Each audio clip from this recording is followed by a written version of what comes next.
How to simplify bird wings through simple anatomy and stick figures. My name's Anica, and we'll have a look at how bird wings are structured as simply as possible, and then we'll have a look at what's important on them.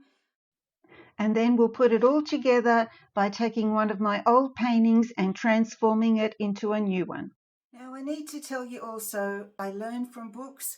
I've learnt from John Muir-Laws and from Dr Natalia Balo, and I love their books. And today it's an interpretation of how I see these things and what I do and apply to my birds. Let's have a look at Dr Natalia Balo's book, Bird Anatomy for Artists. Here there's a great diagram on the bird's wing. Here you can see the shoulder, the elbow, the wrist, and this is the hand. But what makes it even better, that a few pages back you can see how she compares it to a normal chicken wing. So next time you buy them for dinner, it's worth having a look. So just in case you don't have one handy, I rushed out. We live out of town, you know, and I said to my husband, I need to get a chicken wing fast. Anyway, here we have it. So we have a shoulder, an elbow, a wrist, and the hand. The little bit is the alula, and that's great for navigation. There's normally about 3 feathers that come out of that, and they can swing open independently. So from the top, and now from the bottom, and watch this, when we squeeze it in, you get a sense of how they fold their feathers, and when you stretch it out, you can see what they would do in flight. And also the angle between this and this is always roughly the same. Let's start with an open wing.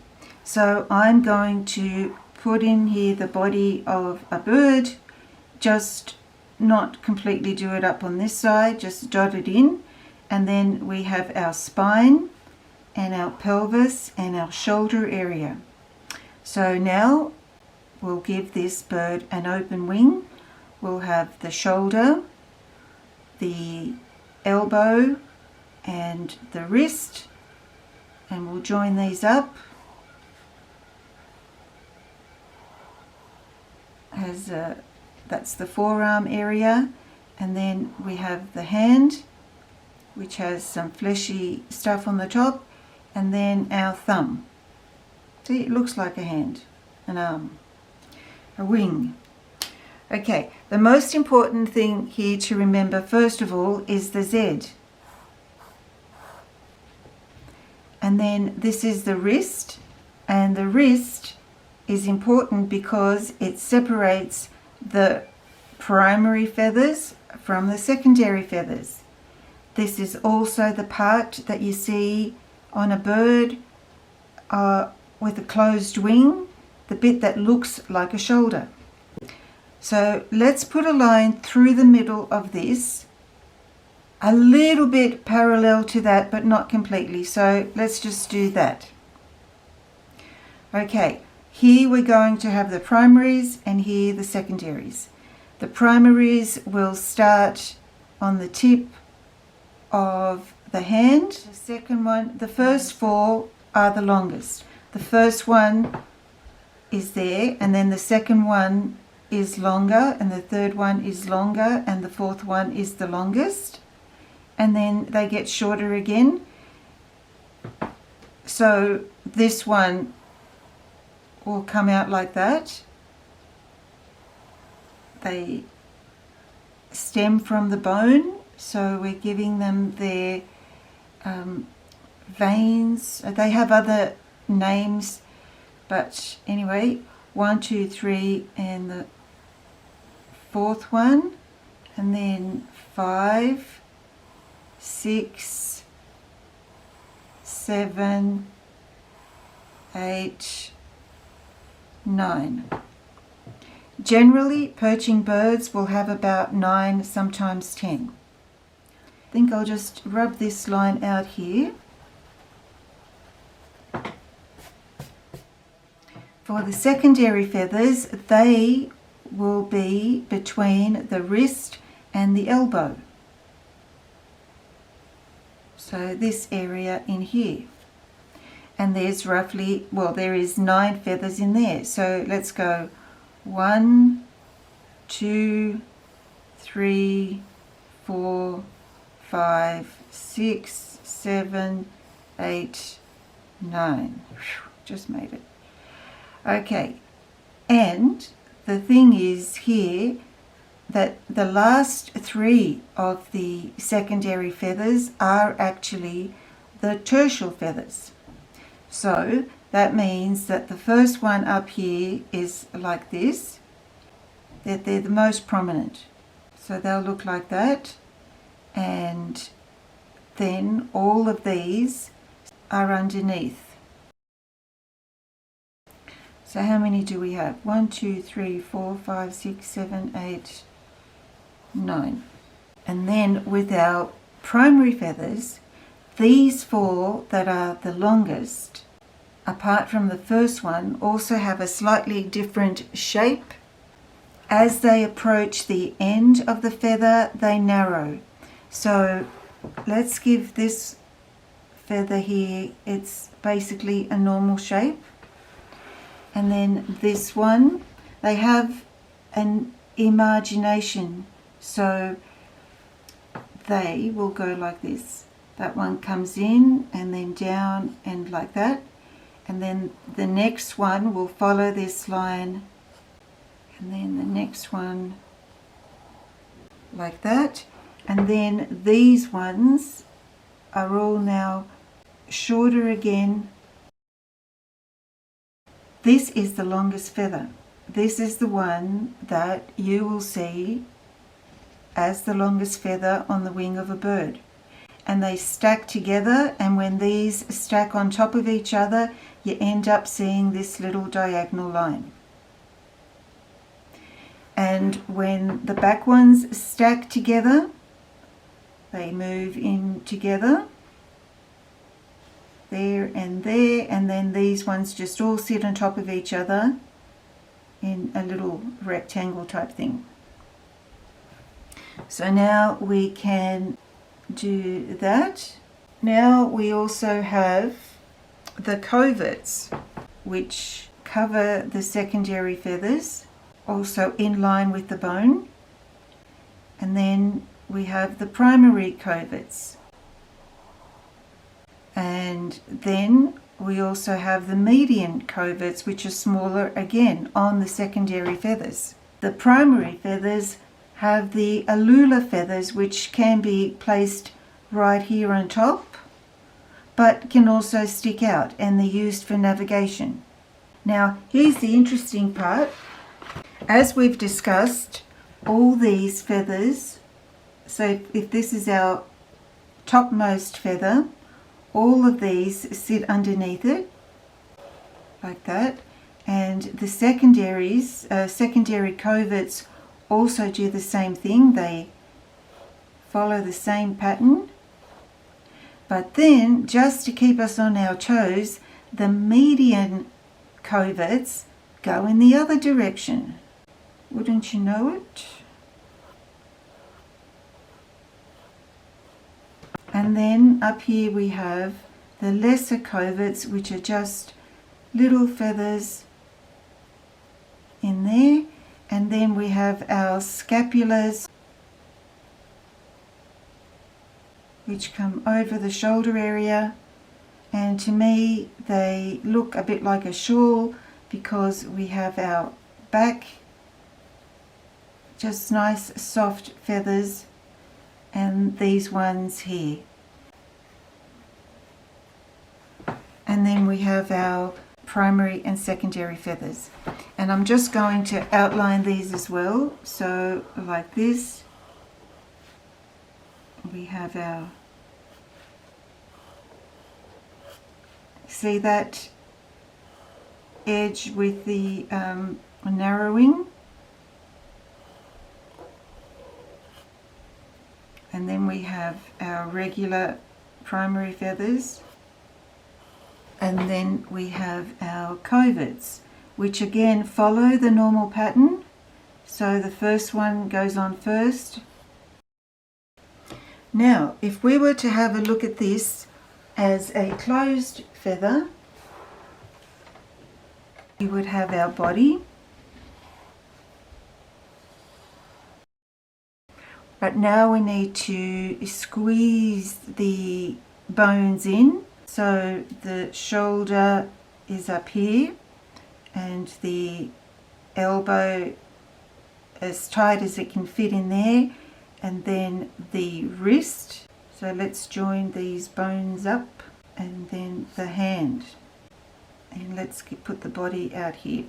So now again, if we take the wrist and put a dividing line in there, we'll know that the primaries sit in this area, the secondaries sit in this area, but basically when it's a closed wing, they'll all sit on top of each other as much as possible. So if we were to start here with the tertial feathers, like this, and then the rest of the secondaries sitting on top of each other there, then we would have the primary feathers here. These ones are these ones, and now we come to the long ones, and they're the ones that are going to have the imagination in there, and you see that line. Then we follow the bone again, and we know that we need our coverts, and the primaries need their coverts, so they'll be in this area, and there'll be breast feathers over here, so that's how this one gets hidden away.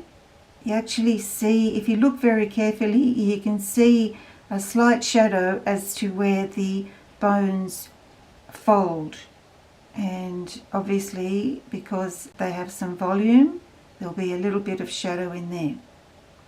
And then the scapular feathers are over the top, and here we have the mantle. There we have it. But now let's go over half of this wing with the marker, just to make it a little bit clearer.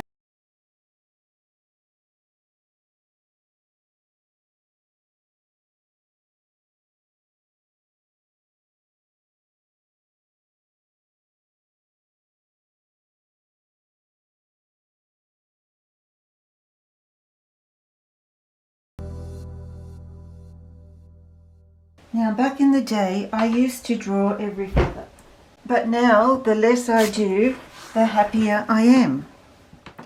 Now, let's put it all together by way of looking at an old painting I did a few years ago and seeing how it can be improved on. I have the original photo here and one where I've lifted the shadows. So now it's time to see what's important. It's an individual thing. Everybody will like something else.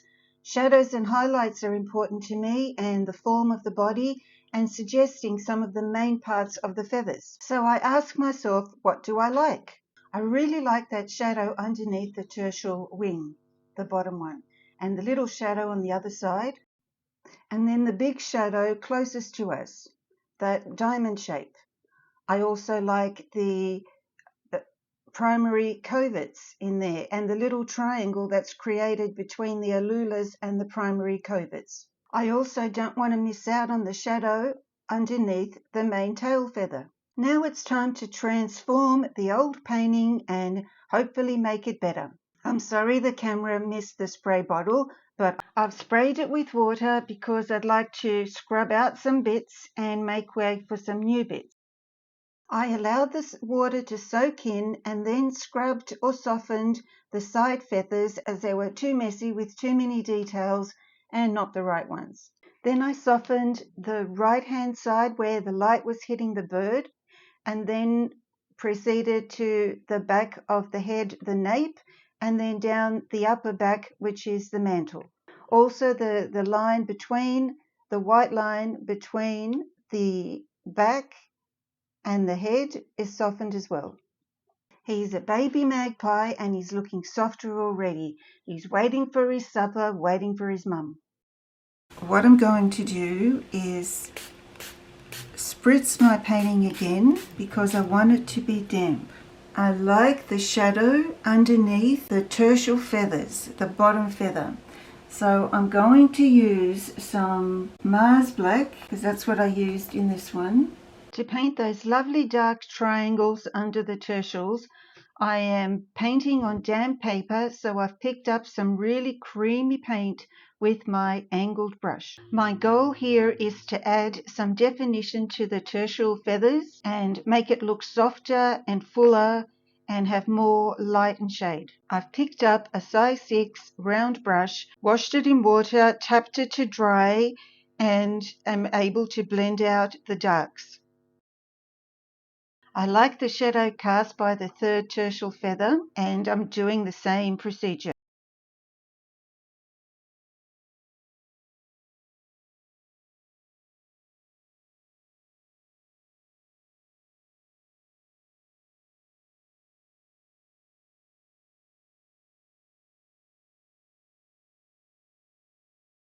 I'm suggesting the primary coverts just on one side and then adding the shadow that's on the side closest to us, the side of the bird.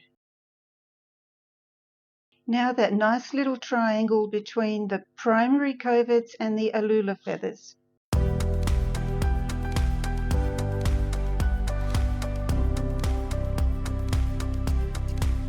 I'm going to suggest some of the primary feathers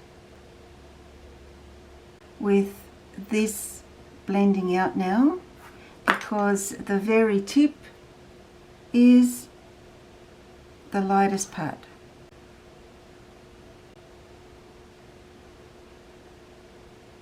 And on this side, they tend to look more, except that the top of the feather will be the shadow underneath.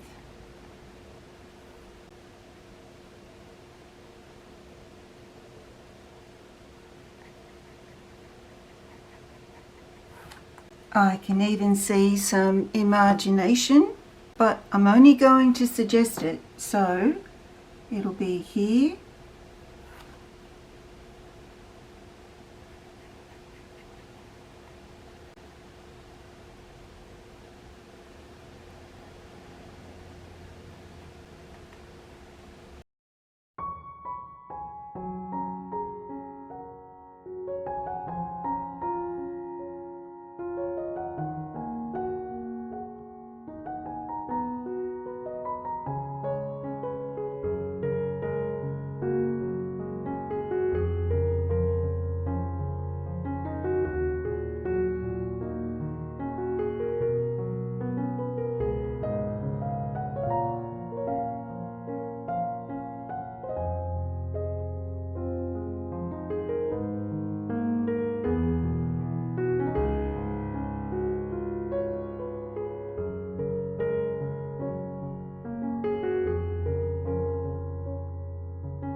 area right on the edge, which will come about when the background's there. I'm now pre-wetting the background to do just that.